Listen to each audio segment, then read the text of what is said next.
चलिए देखिए देखते हैं आज section 36 transfer of property act का। तो इसमें बताया गया है apportionment of periodical payments determination of interest of person entitled. ठीक है, जो पर्सन एंटाइटल्ड है उसके लिए अपोर्शनमेंट ऑफ मनी का क्या होगा, जो इंटरेस्ट डिराइव्ड होता है उससे क्या होगा, कैसे डिवाइड किया जाएगा। अगर किसी प्रॉपर्टी में किसी पर्सन का इंटरेस्ट है तो उसके अपोर्शनमेंट से रिलेटेड है ये सेक्शन। इस सेक्शन में बताया गया है कि जो इंटरेस्ट है वो जो ओल्ड ट्रांसफरी है और जो न्यू ट्रांसफरी है उनके बीच में किस हिसाब से होगा। ठीक है, द पेमेंट का जो ट्रांसफर है between the transfer and transferee कैसे होगा उसके बारे में बताया गया। अब इसमें लिखा हुआ इन the absence of a contract. एक बार सेक्शन पूरा पढ़ लेते हैं उसके बाद मैं आपको समझाता हूँ। In the absence of a contract or a local usage, in the absence of a contract or a local usage of a contrary. देखिए यहाँ से अंडरलाइन कीजिए all rents, annuities, pensions, dividends and other periodical payments in the nature of income shall, upon the transfer of the interest of the person entitled to receive such payment, be deemed as between the transferor and the transferee to accrue due from day to day। ये word important है, underline कीजिए, day to day. payable accordingly but to be payable on the day appointment for the payment thereof। Hindi में से पढ़ते हैं। हकदार व्यक्ति के हित के पर्यवसान पर कालिक संदायों का प्रभाजन। अब आगे देखिए इसमें लिखा हुआ है, डायरेक्ट से मैं पढ़ रहा हूँ। तत्प्रतिकूल संविदा या स्थानीय प्रथा के अभाव में सब भाटक, वार्षिकियां, पेंशन, लाभांश और अन्य कालिक संदाय जो आय के प्रकृति के हैं, ऐसे संदाय को पाने के लिए हकदार व्यक्ति के हित के दृढ़ पर जहां तक अंतरक और अंतरिति के बीच का संबंध है, दिन प्रतिदिन प्रोद्भवान प्रोद्भावमान और तदनुकूल प्रभाजनीय, किंतु वे उनके संदाय का नियत दिनों का संदेह समझे जाएंगे। इसमें कुछ नहीं है, इसमें सीधी सी बात बताई गई है। फॉर एग्जाम्पल मान लीजिए एक घर है, ठीक है, एक व्यक्ति बी उसमें रेंट पे रहता है। ये घर किसका है, ए का।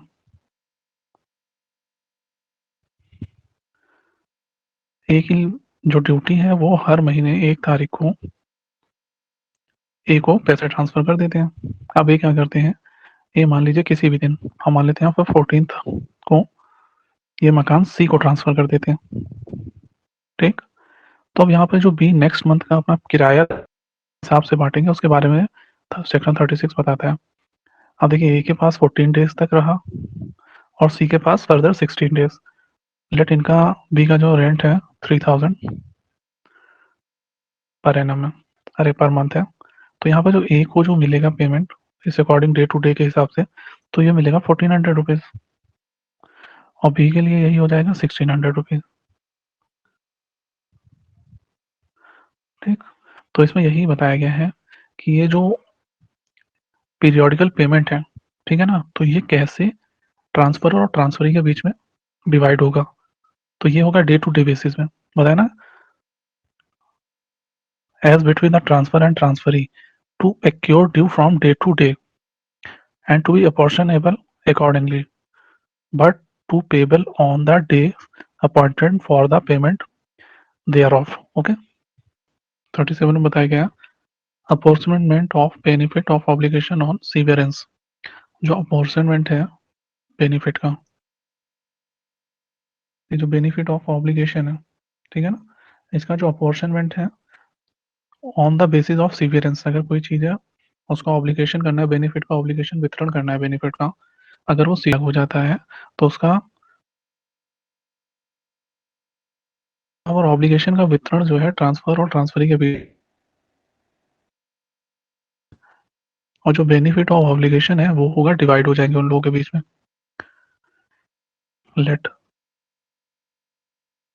मान लीजिए घर है, ठीक है, गांव पे, गांव में घर है, कोई इंसान इसको लीज पे लेके रखता है, ठीक, और इसका मालिक है ए।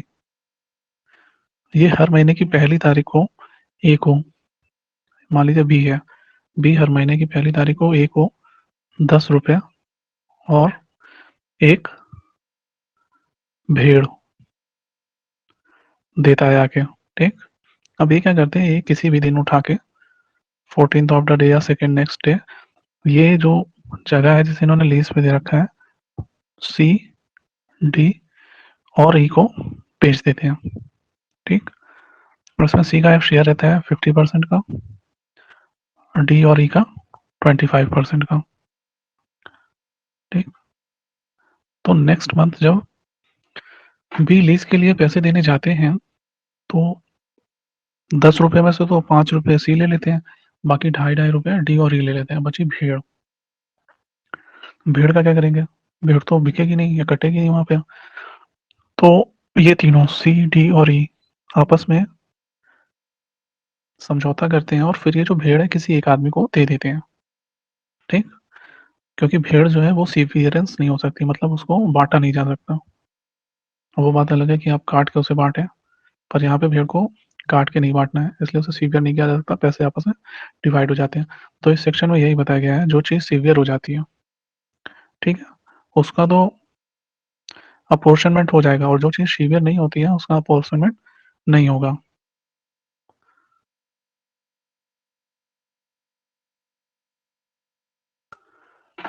और इसमें एक चीज प्रोवाइडेड में बताया गया है, ट्रांसफर के बाद अगर ऑब्लिगेशन बढ़ रही है, तो बढ़े हुए ऑब्लिगेशन को फॉलो करने के लिए जो बी था जिसने किराए पे ले रखा था, वो बाउंड नहीं है।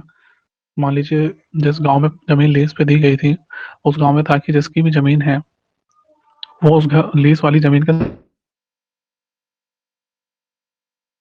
3 लोगों को बेच दी थी, सी, डी और ई।